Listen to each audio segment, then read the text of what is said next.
I'm Pyro Phoenix, and I will be your host for tonight's storytelling events. Tonight's story, The Red Sneakers. Jason was always losing things. He lost his school books. He lost his gloves. He lost 2 caps in a row. And that really upset his mother. On Saturday, Jason set off to play basketball. His mother gave him a new cap. "Whatever you do, Jason," she warned, "don't lose this one." "I won't lose it," promised Jason. He put the cap on his head and forgot all about it. Jason played basketball every Saturday. He wasn't a very good player.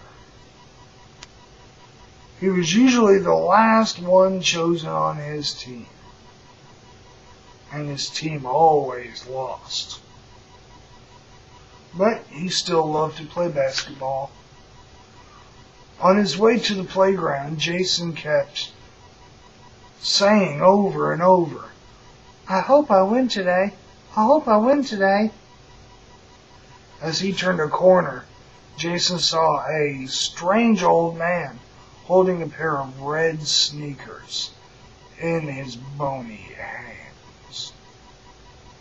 "Your wish can come true," said the man in a hoarse whisper. "These are magic sneakers. With these sneakers you can't lose." "What will you take for them?" asked Jason.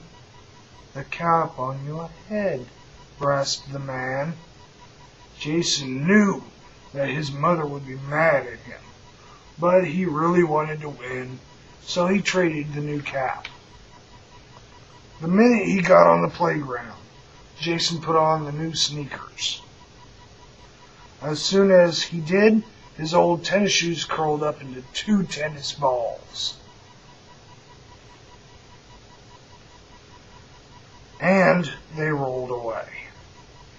Jason tried to chase them, but the red sneakers wouldn't let him. They ran in circles, jumped, and turned. And there was nothing Jason could do but go along with them. The game started.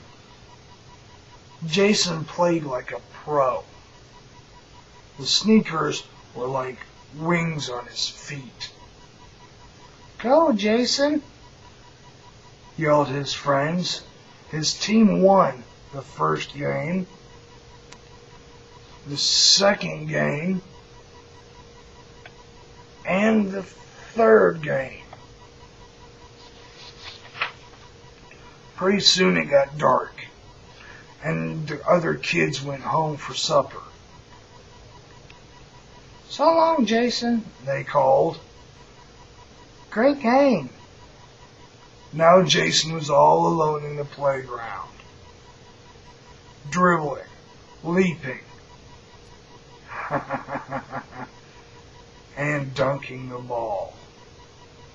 He tried to take off his sneakers, but to his horror, the red sneakers would not come off his feet.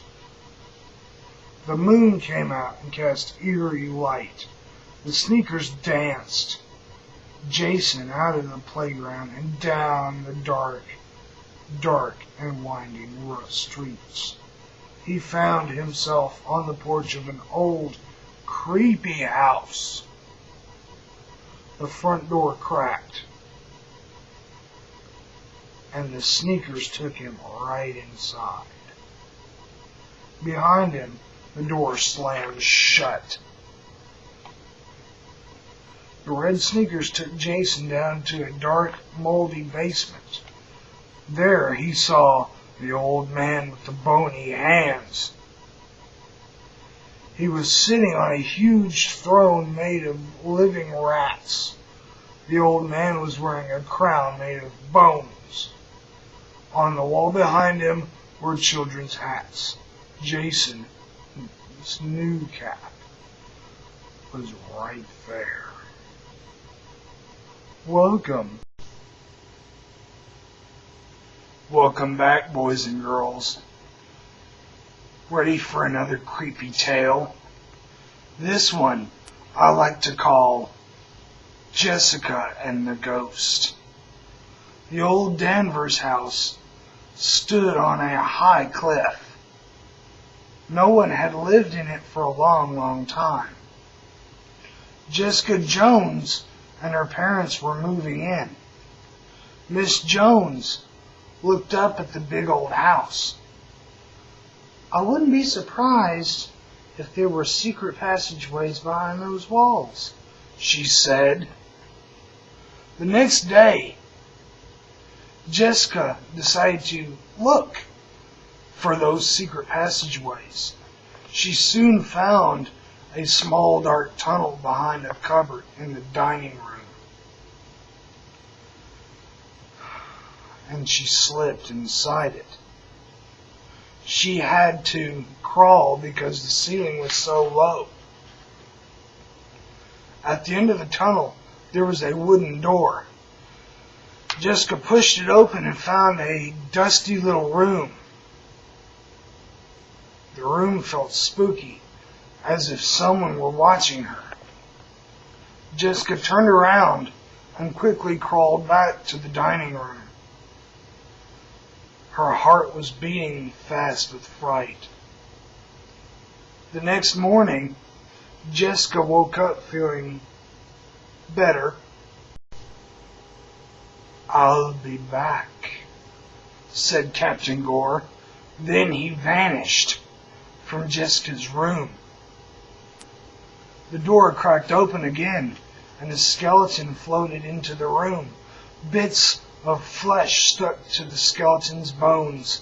A noose hung around his neck. "I am the bloody Captain Gore," said the skeleton in the same deep voice that the ghost had. "I killed and ate my victims. Then the Admiral of the Royal Navy captured me." Captain Gore rattled his bones. "They cut off my arm and they cut off my legs. But I put up a bloody fight," he said proudly. The skeleton's eyes glowed. "After they hanged me, they cut off my head." The next afternoon, Captain Gore met Jessica by the secret passageway.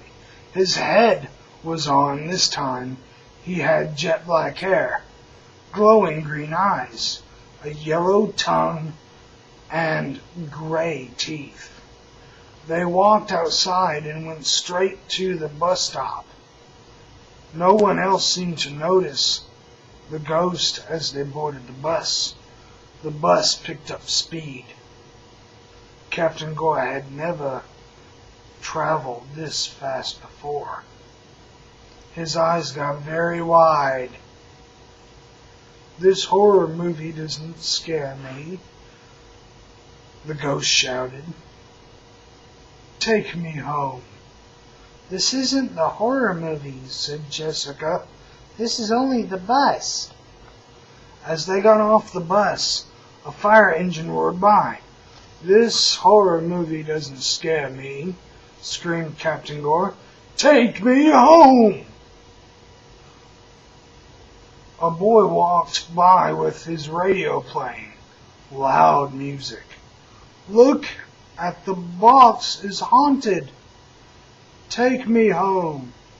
The ghost howled and tried to run away. Jessica had to pull him into the movie theater. The movie was called The Blood Zombies Meet the Pigmen. It was just beginning. Captain Gore did not like. Then the blood zombies danced with the pigmen and became werewolves. The ghost whimpered. Jessica could see his bones shaking through his shirt. I don't like modern times, Captain Gore declared. I want to leave here. I'm going. Goodbye. And with a loud bang, he turned into a handful of brown dust on